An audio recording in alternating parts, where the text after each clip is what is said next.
한 주간 주목할 만한 이슈를 취재 기자가 선정해 소개해드리는 뉴스픽 시간입니다. 이번 주에는 최근 사회적 문제로 대두되고 있는 딥페이크에 대해 스튜디오에 나온 신예림 기자와 이야기 나눠보겠습니다. 신 기자, 딥페이크 범죄가 기승을 부리고 있으면서 큰 충격을 주고 있는데요. 꾸준히 논란이 이어지고 있죠?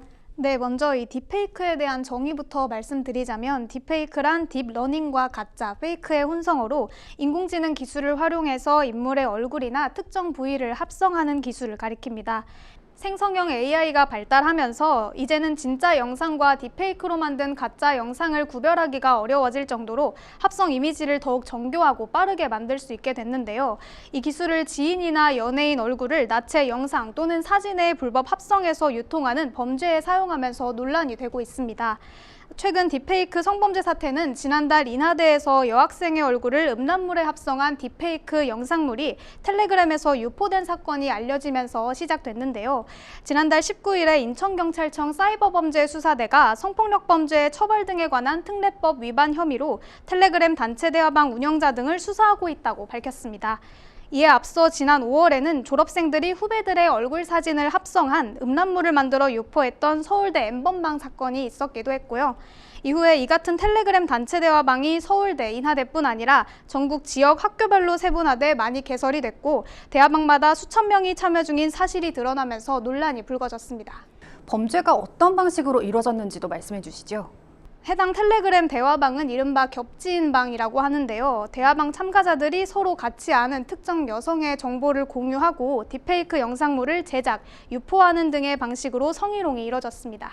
서울대, 인하대 텔레그램 사건으로 시작되긴 했지만 이 사태가 대학생에만 국한된 게 아니라고 하던데요. 네, 딥페이크 범죄에 대한 수사가 진행되면서 확인된 피해자 중에는 대학생뿐 아니라 미성년자들도 많았고 교사, 심지어는 여군까지 포함된 것으로 파악됐습니다. 특히 여군들을 상대로 한 대화방은 군복 사진과 일상 사진, 능욕글까지 요구한 것으로 알려졌습니다. 이 대화방에서는 일명 봇 프로그램이라는 것을 활용해 캡처한 일반인 사진으로 음란물을 제작, 유포했고요. 딥페이크뿐 아니라 직접 여학생의 신체를 찍은 교내 불법 촬영물을 공유하기도 했습니다. 이와 함께 딥페이크 피해가 발생한 지역과 학교 명단도 공유했는데요. 텔레그램의 지역, 학교 이름과 겹지, 지인 등의 단어를 함께 검색해서 대화방이 나오면 지인 능욕방이 있다고 보는 건데 여기에 해당하는 지역과 학교를 이름을 정리한 것입니다. 관련 명단이 공개되면서 불안감도 커졌는데요. 명단에 포함된 일부 학교에서는 학생회가 나서서 공지를 통해 개인의 얼굴이 나온 사진이나 게시글을 SNS에서 내리라고 권고하기도 했습니다. 네, 이 전 세계에 유포된 딥페이크 성범죄 피해자의 절반 이상이 한국인이라는 조사 결과도 나왔다고요? 네, 그렇습니다. 미국의 한 사이버 보안 업체가 지난해 기준으로 약 95,800여 건의 딥페이크 영상을 분석했는데요. 온라인에 유포된 음란물의 주인공 53%가 한국 가수와 배우들이었다고 밝혔습니다. 이 조사 결과를 인용해 외신에서는 한국이 딥페이크 음란물에 가장 취약한 국가다. 한국이 딥페이크 음란물 비상사태에 직면했다. 만연한 성희롱 문화 속에서의 기술 산업 발전이 디지털 성범죄의 폭발적 증가를 불러왔다고 지적했습니다.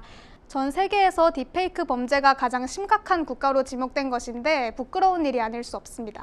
네, 지금 더욱 논란이 되는 이유가 연예인뿐 아니라 일반인에게까지 딥페이크 성범죄가 만연하다는 건데요. 특히 10대 청소년 사이에서 관련 문제가 심각하다고요?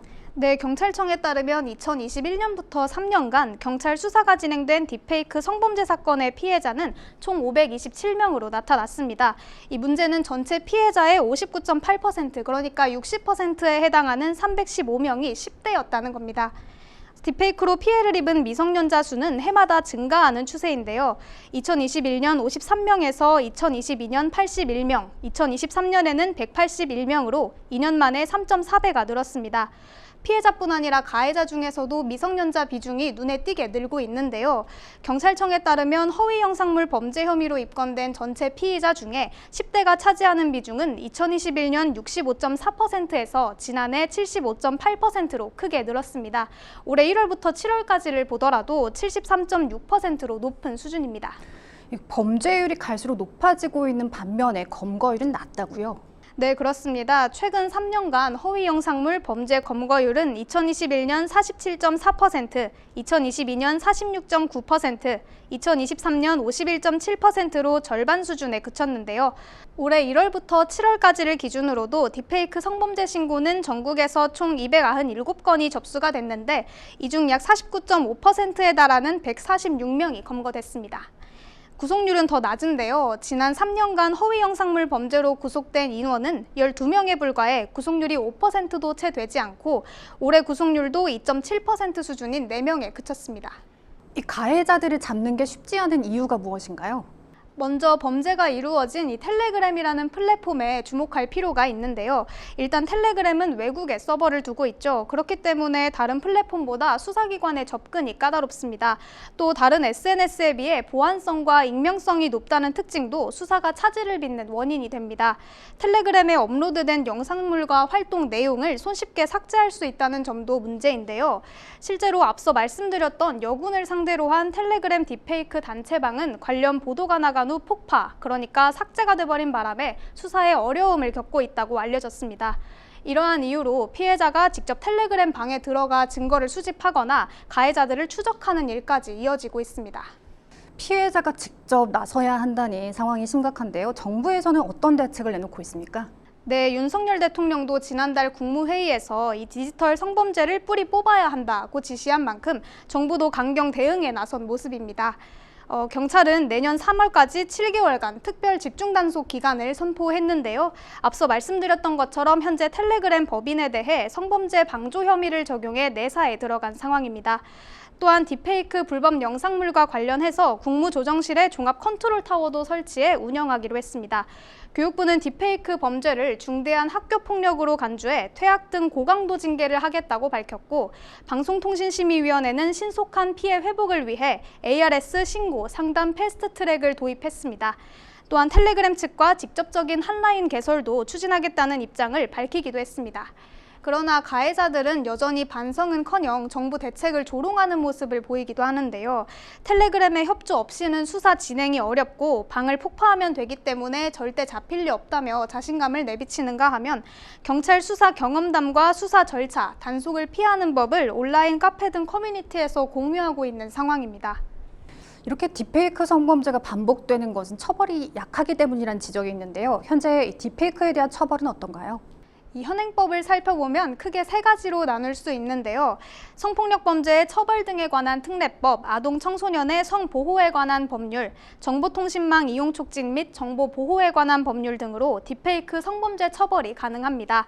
성폭력 처벌법의 경우에는 성적 수치심을 유발할 수 있는 허위 영상물을 제작하거나 퍼뜨리면 5년 이하의 징역 또는 5천만 원 이하의 벌금형에 처해질 수 있고, 만약에 영리 목적으로 제작하거나 배포한 경우에는 7년 이하의 징역으로 가중처벌이 가능하다고 규정돼 있습니다. 다만 재판에 넘겨진다고 하더라도 실제 실형을 선고받는 경우는 드문데요. 처벌 규정이 생긴 2020년 3월 이후에 허위 영상물 혐의로 처벌받은 판례들을 보면 전체 120건 중에 절반이 집행유예 또는 벌금형인 것으로 나타났습니다. 양형 기준을 더욱 강화해야 한다는 의견이 나오는 이유인데요. 관련 인터뷰 듣고 오시겠습니다. 요즘에 이런 딥페이크 성범죄가 굉장히 기승을 부리고 있기 때문에 양형 기준 또한 강화되는 추세를 보이고 있는데요. 이제 대법원 양형위원회 같은 경우에도 이런 딥페이크 영상물을 이용한 범죄에 대해서도 적용을 하고 있는 것으로 지금 확인되고 있습니다. 딥페이크 범죄가 미성년자를 대상으로 하는 경우에는 더욱 엄중하게 다뤄지고요. 이런 경우에 범죄 유형이나 그 피해 정도에 따라서도 처벌 수위가 결정되기 때문에 이런 양형 기준 그리고 더 나아가서 처벌 수위도 대폭 강화될 필요가 있다고 봅니다. 네, 딥페이크만 특정해 처벌하는 조항이 없어서 관련법 개정이 필요하다는 주장도 나오고 있다고요? 네, 맞습니다. 정확히 말하면 딥페이크 성범죄를 처벌하는 성폭력 처벌법에 반포 목적을 요구하고 있어서 입법 공백이 발생하는 것입니다. 딥페이크를 통해 허위 영상물을 제작하더라도 유포할 목적이 없이 단순 소지만 했을 경우에는 처벌할 수가 없다는 건데요. 사실상 법 사각지대입니다. 관련 인터뷰 보시겠습니다.